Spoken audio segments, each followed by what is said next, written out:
Hello, Warriors. Dale Pinkert with TradeGATEHub.com, and we're sponsored and powered by TradeView Markets. Might be a good time to set up a demo account, considering transferring your account to TradeView. You can trade futures. In fact, we're going to talk about some mini contracts the end of May. We're going to talk to people at small markets, which is analogous to the Mid-America Exchange with the kind of outsized moves that we're having in a lot of different markets, instruments. To be able to trade units of it is really an advantage.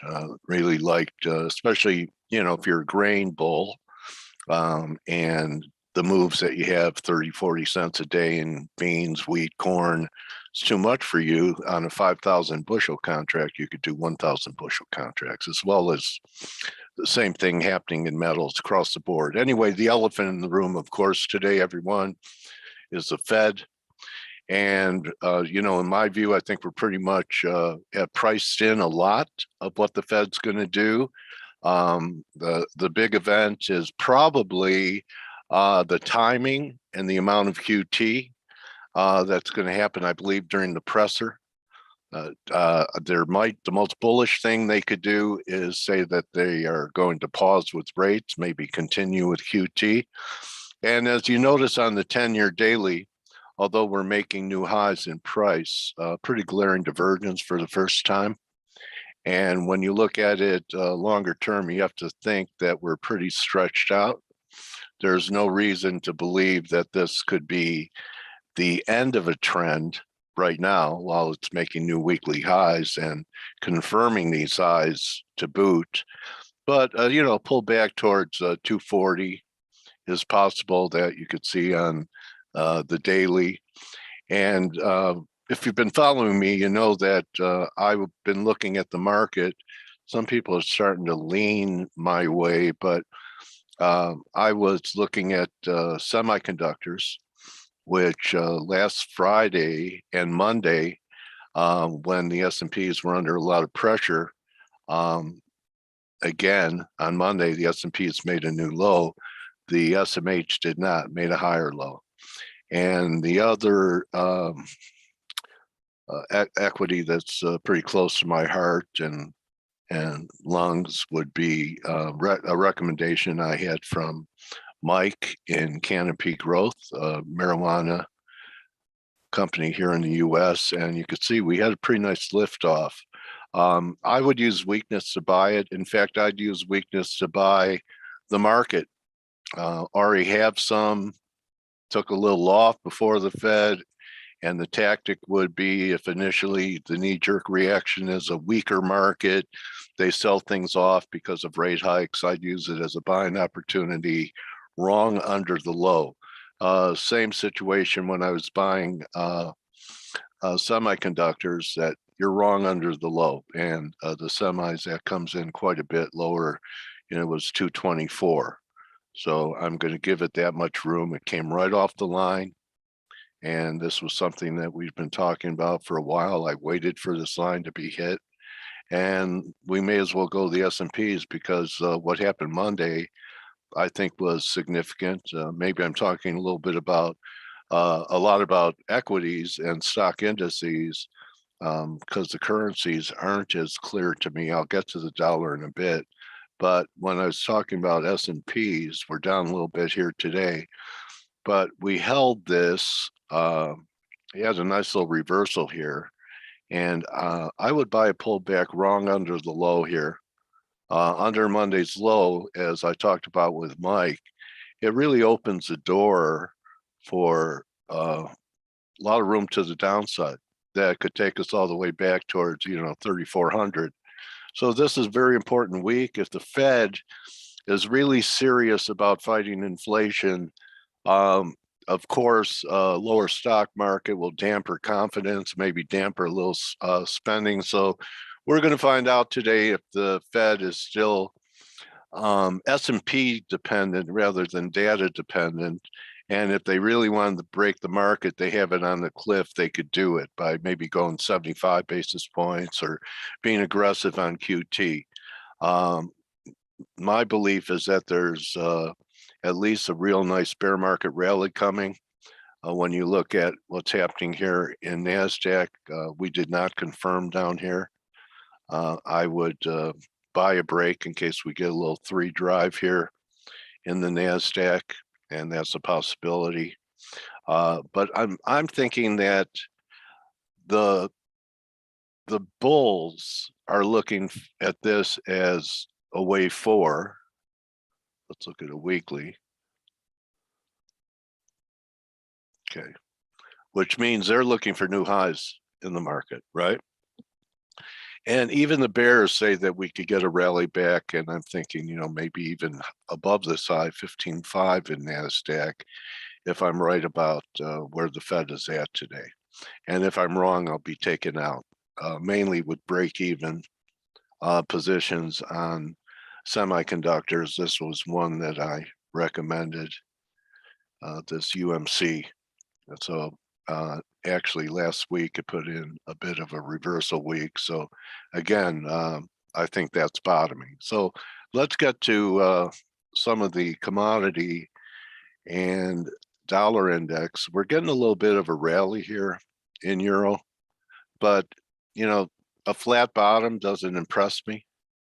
But say, for example, the dollar pushed one more time to new highs, and in on the euro to new lows, and traded under this 104.30 level here. That's a low. 104.70 trades like to 4.5. I may probe it, but you see the RSI is still pointing towards another low coming. There's no divergence here on the daily. There really is no divergence here at the low. There's no divergence on that. Okay, so but if we made a new low now on the 4-hour, I doubt we'll take out 30. So again, just like yields, why not have some type of mean reversion in the dollar? And the dollar, same situation, inverse of euro, where if we made a new high, say up here towards around 104 again, we're not going to confirm. Same situation in yen. If we made one more high above 131, I don't believe we'll confirm, but the dollar looks like that would be a fade. EG still continues to act good, and we've made successive higher lows in EG. So this was the low of the move. This was the ECB, and EG held, had a nice rally, and so far holding this zone. Put the trade on at 83.70 and took partial profits. We're on the verge of breaking out on this euro pound. Closes back over 84.5, 85 are going to take us up towards this 87 level, which has been a long-standing target, which would still be just corrective from the big decline we had. So euro pound saying that at least against the pound, and I think against the Swiss, the euro is acting better. When I look at cable, as long as euro pound is acting okay, cable's not the one that I would want to be long. Still looking ugly to me.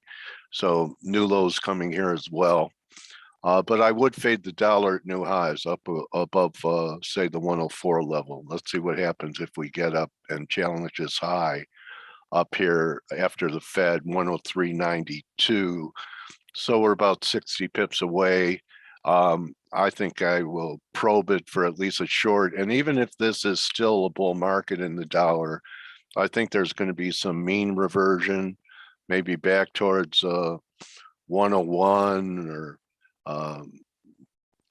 100 in that level. Down here, this is where you might want to consider buying the dollar again. But for me, I think a mean reversion trade in the currencies is still a possibility.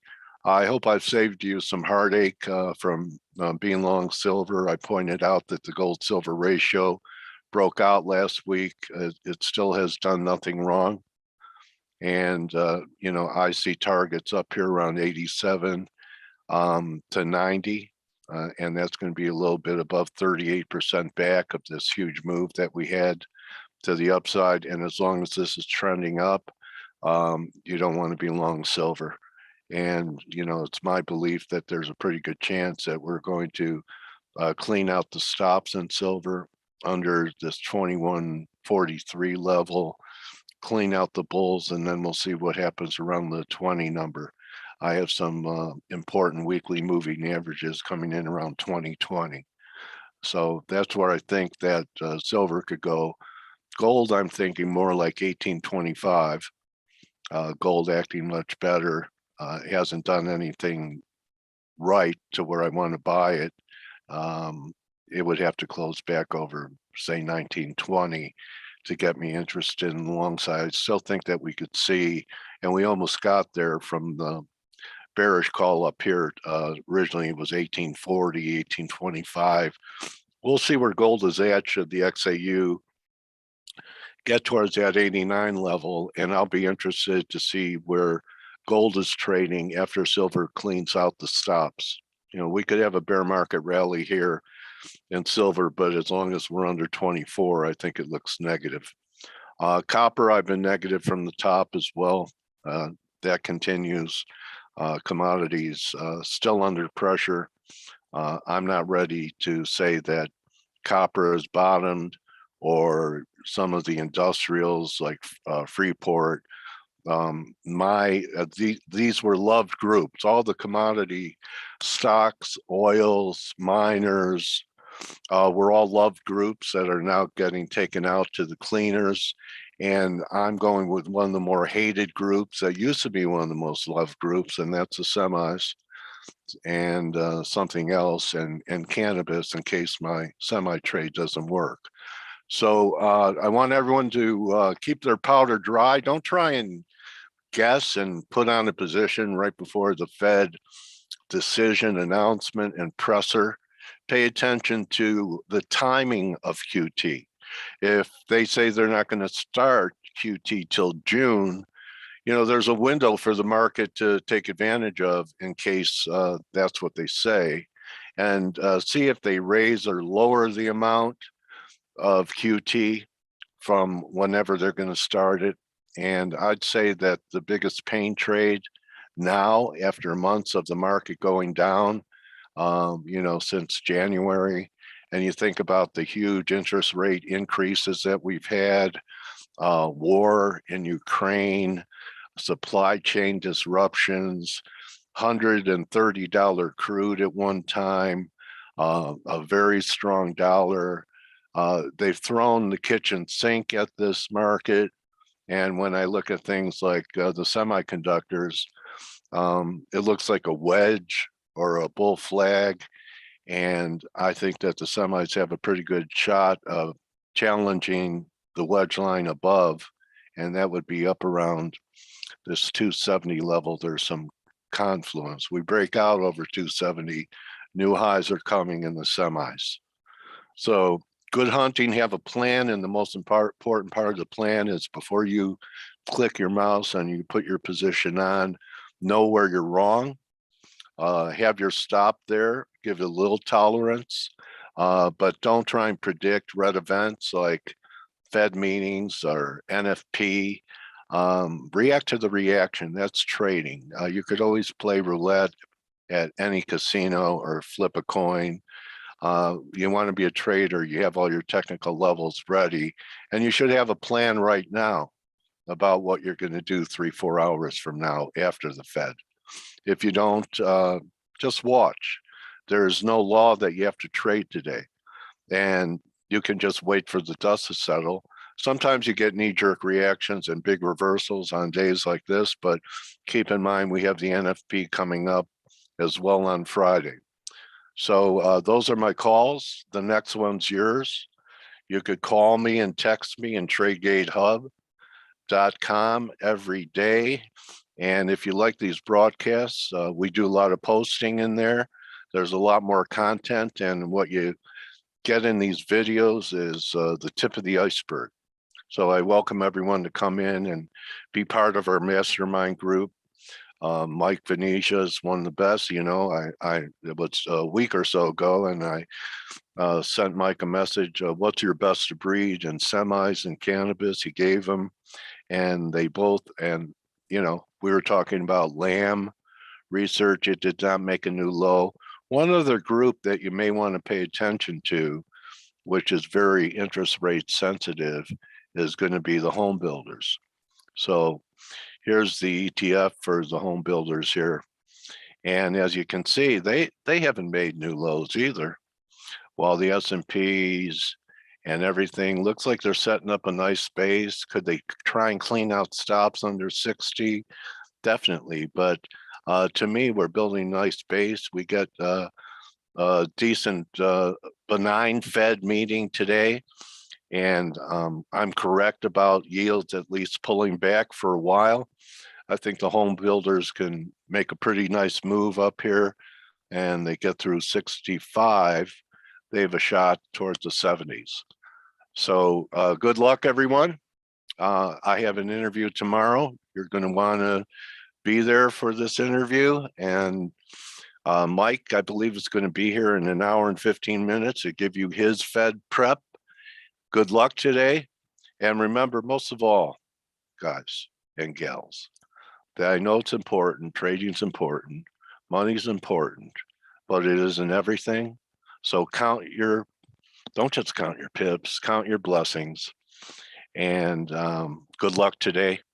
I root for everyone that is in my sphere that my voice touches or texts me. I'm in your corner. So if I could help, I'm glad to add value and be of service. Adios, everyone. Good luck on the Fed.